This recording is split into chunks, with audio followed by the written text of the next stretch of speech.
Thank you, Mr. President. I'll make a prediction that that speech will go down in history. Make that prediction right now. We're also very, very blessed today to have with us a baritone vocalist who has done this a few times in the past, and I think we've all come to know and enjoy Wayne Hill very, very much as he sings the Battle Hymn of the Republic. Mr. Wayne Hill.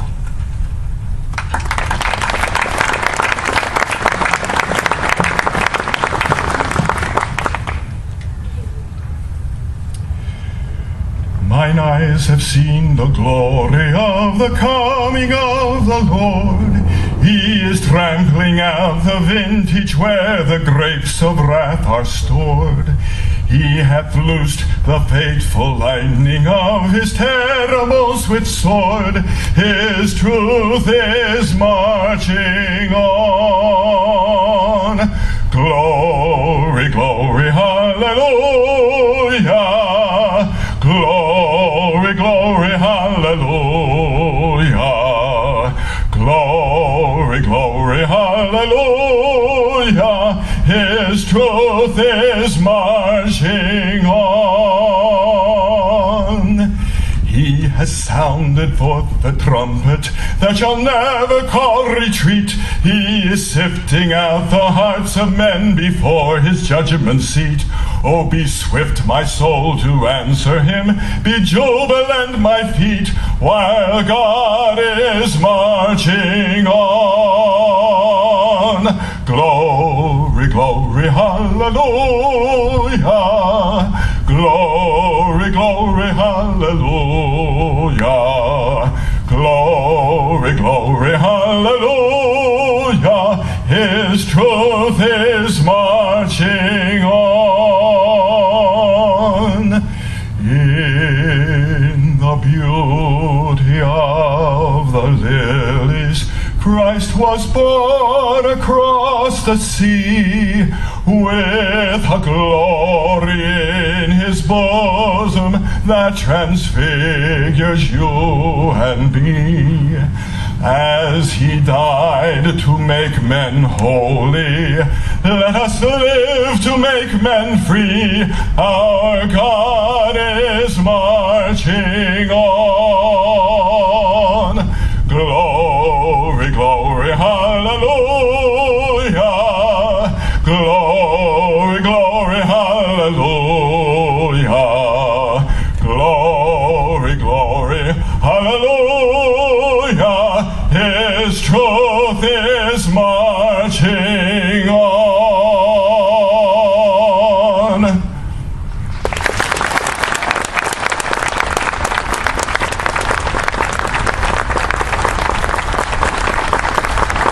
Thank you, Wayne. I tried singing like that once, and I can assure you it did not come out the same.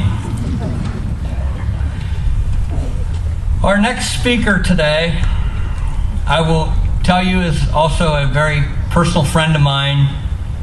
It's Congressman Scott Perry. And I served with Scott for 6 years in the House of Representatives. And I have this big long bio to read on him, and I got to thinking, you know, you guys don't want to hear a bunch of where I was and what I did. You know, I'll just tell you straight out, you've got yourself a first-class congressman here.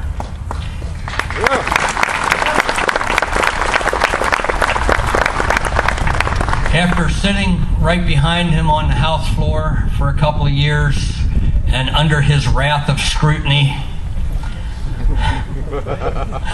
I come to know Scott pretty well. Scott's a military man, full bird colonel in our National Guard, and still is today. Thank you for your service, Scott. He's also a businessman. Started his own company many years ago, ran it successfully. He's a guy that signs the front of a paycheck, not the back of a paycheck. So he understands what it takes to run a business in this country. And he works hard to make sure that businesses can flourish. so that our country can flourish, so that people have jobs, so that we create more jobs.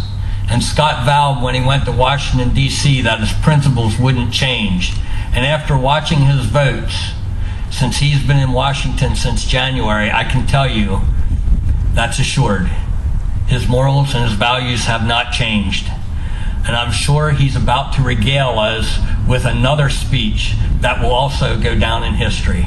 Ladies and gentlemen, my friend and our Congressman, Scott Perry.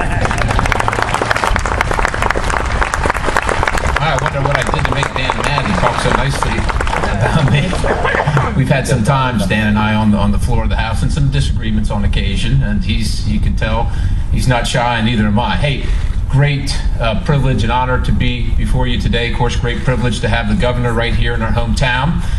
We thank you for that, Governor, for coming in. Memorial Day has come to signify the start of many things. Summer vacation season. For many Americans, the opening of the pool. Sadly, the real reason for Memorial Day, for too many of us, has gotten lost in traveling, barbecues, the long weekend. But today is not about celebrating the men and women who selflessly serve or served in our armed forces. We have Veterans Day for that. Nor is it about the origin of our country or political or patriotic observance. We have the 4th of July, Flag Day, and President's Day for that. Most importantly, Memorial Day is about commemoration, not celebration, commemoration of those who died in defense of our nation and our freedoms. I think about President Kennedy, and he said, "A nation is judged by how it honors and who it honors." And I am especially moved today on this hallowed ground, and I think about the monuments that each one of us have seen and see right here in the cemetery. And you think about the names that are on them. None of us know those people. We don't know them, and we don't know their memories. But we know what they did. We know what happened to them. And it's important for us to commemorate that because their story is our story. And I also think about how great America is, that back then, so many, on this battlefield alone, thousands of them, and over a span of just a few days, gave their last full measure. And that right now, today, still thousands more line up on a daily basis to continue to serve. That is the great thing about America. This is a calling that each one of them answered, each one of them the toughest and the most benevolent among us. And they sought something much greater than themselves. And they answered the call of their God and their country. They did it for the duty and responsibility to honor the past, those who trod the same bloody trails that they were in at the time, and to secure the future so that none would have to follow in their footsteps, for their own honor and the honor of their nation, for community, and for family. And so it is right that we observe this day and ponder their lives and their immeasurable sacrifice, the future days and moments of so many taken, that each of us would be and always remain free. In the words of President Reagan, today is the day we put aside to remember fallen heroes and to pray that none will ever have to die for us again. It's a day of thanks for the valor of others, a day to remember the splendor of America and those of her children who rest in cemeteries just like this one, all around the world. It's a day to be with family, friends, and loved ones, but most of all, it's a day to remember. So in whatever way you choose, please do remember today. Even if it means simply saying a prayer before you relax in the sun or have that barbecue, thank a fallen brother or sister for laying down their lives, for the privilege, the absolute privilege of a free, safe, and happy day today. Please, whatever you do, remember.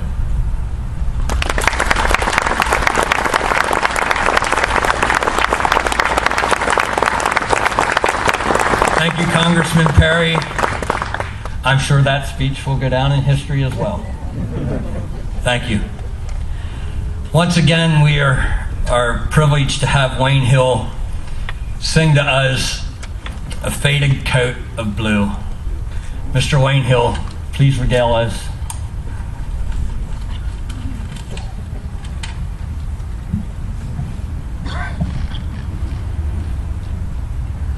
My brave lad, he sleeps sleeps in his faded coat of blue. In a lonely grave unknown lies the heart that beats so true.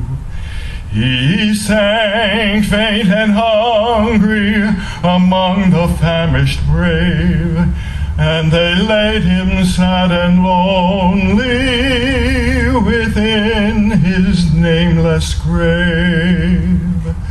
No more the bugle calls the weary one.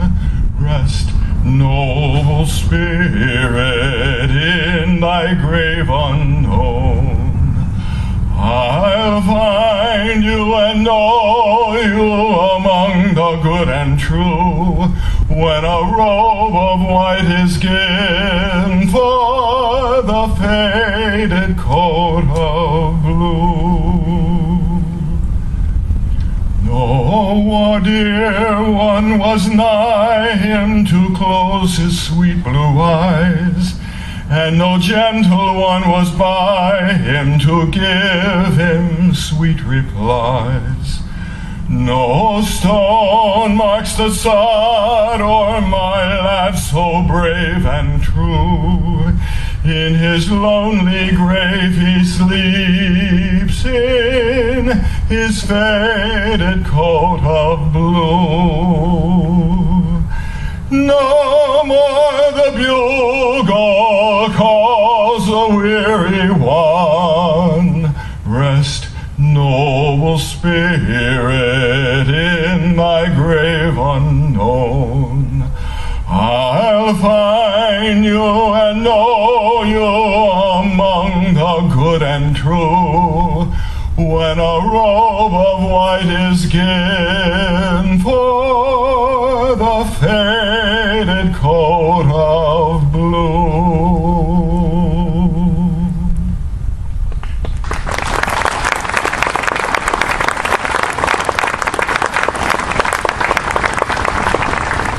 Thank you, Wayne. Excellent once again. I'm going to try to get you back up here just one more time before we end this today, if you don't mind. Our keynote speaker here today, and I'm sure I don't have to say, you all already know, is our Governor Tom Corbett. And Tom is our 46th governor of Pennsylvania. I've served under this governor for 2 years, and I can tell you that this governor has the best interest for the Commonwealth of Pennsylvania in mind, and he is working hard to make sure that this Commonwealth stays a great place in this country. With no further ado, ladies and gentlemen, please give a warm welcome to our keynote speaker, Governor Tom Corbett.